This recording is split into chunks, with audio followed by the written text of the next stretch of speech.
Halo semua, salam sejahtera Malaysia. Tonton dan Bapak yang amat dihormati semua.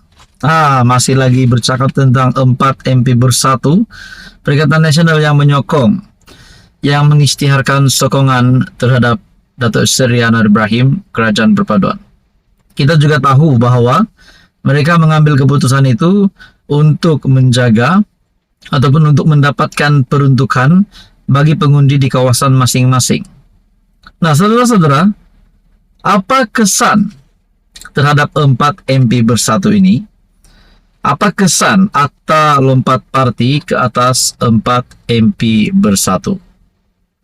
Nah, saudara-saudara, tuan-tuan dan bapak yang amat dihormati, baru-baru ini Menteri Dalam Negeri Saifuddin Nasution menegaskan bahwa semasa beliau dalam jawatan kuasa penggubalan, akta bersama Gobind Dio dan Hanifah Maidin mewakili Pakatan Harapan. Pakatan Harapan berpandangan bahwa ahli parlimen yang bertindak bertentangan dengan keputusan whip parti di dalam Dewan adalah dikira hilang kerusi dan pilihan raya kecil perlu diadakan. Itu semasa Saifuddin Nasution Ismail memegang jawatan semasa beliau di dalam jawatan kuasa penggubalan akta bersama Gobind Dio dan Hanifah Maidin yang mewakili PH. Nah, kalau undang-undang ini ataupun peraturan ini digunakan hari ini, bukankah 4 ahli parlimen bersatu yang menyatakan sokongan terhadap Kerajaan Perpaduan perlu mengosongkan kerusi dan pilihan raya kecil akan diadakan? Kalau ini benar, sudah pasti 4 pilihan raya kecil akan diadakan. Di Jeli, di Labuan, di Kuala Kangsar, dan kalau saya tak silap di Gua Musang.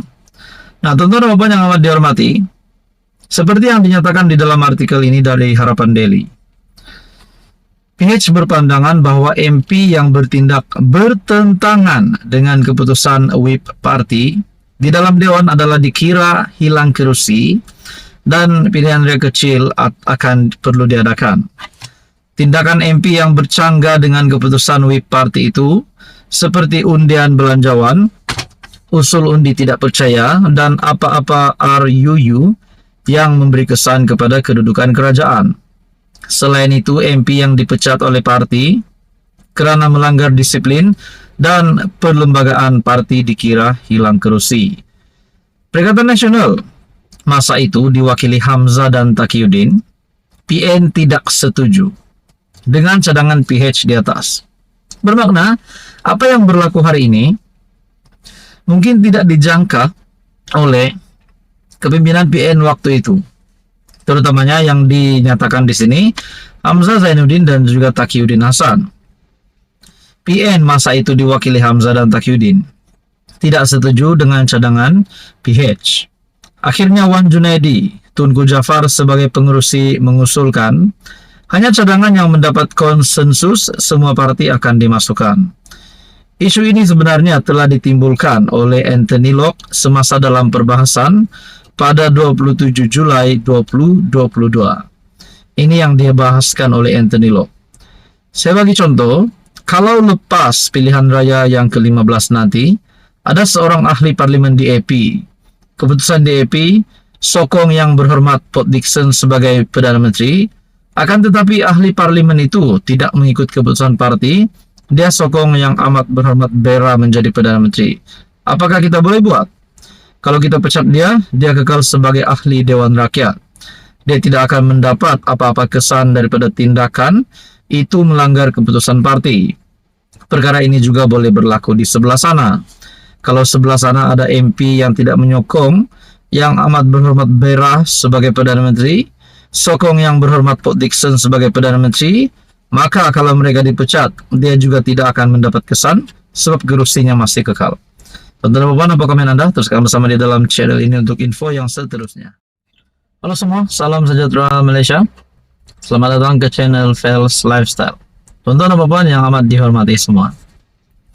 Baru kali ini saya mendapat satu berita yang menyebut nama Muhyiddin Yassin menggantikan tempat Hamzah Zainuddin sebagai ketua pembangkang. Kita juga tahu apa yang berlaku kepada Bersatu hari ini, di mana satu persatu ahli parlimen daripada Bersatu menyatakan sokongan terhadap kerajaan perpaduan. Setakat hari ini sudah 4. Mungkinkah selepas ini ramai lagi MP pembangkang akan menyatakan sokongan? Persoalannya, siapa yang salah di sini? Nah, saudara-saudara yang amat dihormati semua, terdapat satu artikel dari Malaysia Kini yang menyatakan berkaitan dengan isu ahli parlimen alih sokongan. Syahrir cadang Muhyiddin jadi ketua pembangkang. Oke, sebelum saya meneruskan, Anda boleh komen di bawah. Adakah Anda setuju Muhyiddin menjadi ketua pembangkang menggantikan Hamzah Zainuddin? Adakah Bersatu Perikatan Nasional akan pecat Hamzah Zainuddin daripada memegang jawatan sebagai ketua pembangkang dan melantik Muhyiddin Yassin ataupun siapa saja yang layak?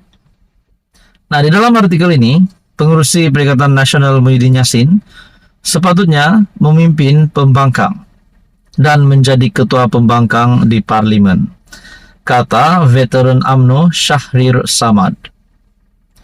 Dalam hantaran di Facebook, Syahrir berpendapat Muhyiddin akan benar-benar dapat memimpin ahli parlimen Perikatan Nasional sekiranya dia memegang jawatan itu, yang ketika ini dipegang Setiausaha Agung Bersatu Hamzah Zainuddin. Syahrir melontarkan cadangan itu selepas tindakan 4 ahli parlimen Bersatu mengisytiharkan sokongan terhadap pentadbiran Perdana Menteri Anwar Ibrahim.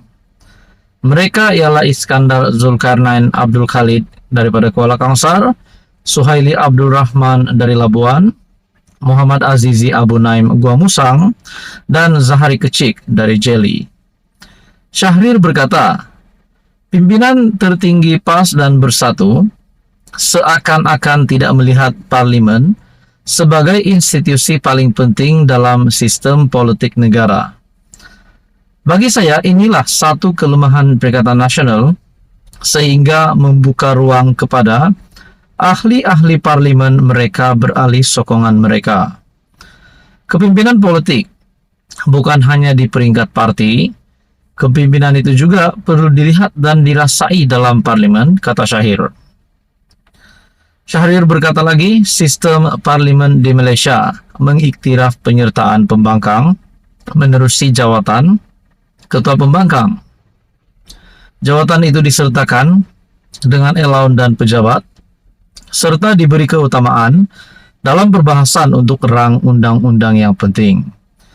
Oleh itu, bekas Ketua UMNO Johor Bahru itu berpendapat kehadiran Muhyiddin sebagai Ketua Perikatan Nasional di barisan hadapan perang politik di Dewan Rakyat akan meningkatkan motivasi ahli parlimen pembangkang. Saya pasti mereka, ahli parlimen pembangkang, tidak sempat rapat dan tidak berapa kenal sangat dengan Muhyiddin selaku pemimpin tertinggi parti mereka. Dengan menjadikan UMNO sebagai contoh, Syahrir berkata kecelaruan berlaku apabila Presiden UMNO Ahmad Zahid Hamidi menyerahkan jawatan itu kepada Ismail Sabri Yaakob sebelum ini. Kesudahannya Muhyiddin lantik Ismail ketika itu naib Presiden UMNO sebagai timbalan Perdana Menteri. Akhirnya jadi Perdana Menteri ke-9, katanya lagi. Nah, saudara-saudara, tuan-tuan dan puan, menurut Anda berkaitan dengan cadangan daripada Syahrir yang mencadang Muhyiddin menjadi ketua pembangkang untuk memberikan motivasi yang lebih kepada ahli-ahli parlimen pembangkang yang lain ataupun Perikatan Nasional. Adakah Anda setuju dengan cadangan itu? Anda boleh komen di bawah. Sekian saja untuk kali ini. Teruskan bersama di dalam channel ini untuk info yang seterusnya. Mohon tekan butang like, share, dan juga subscribe.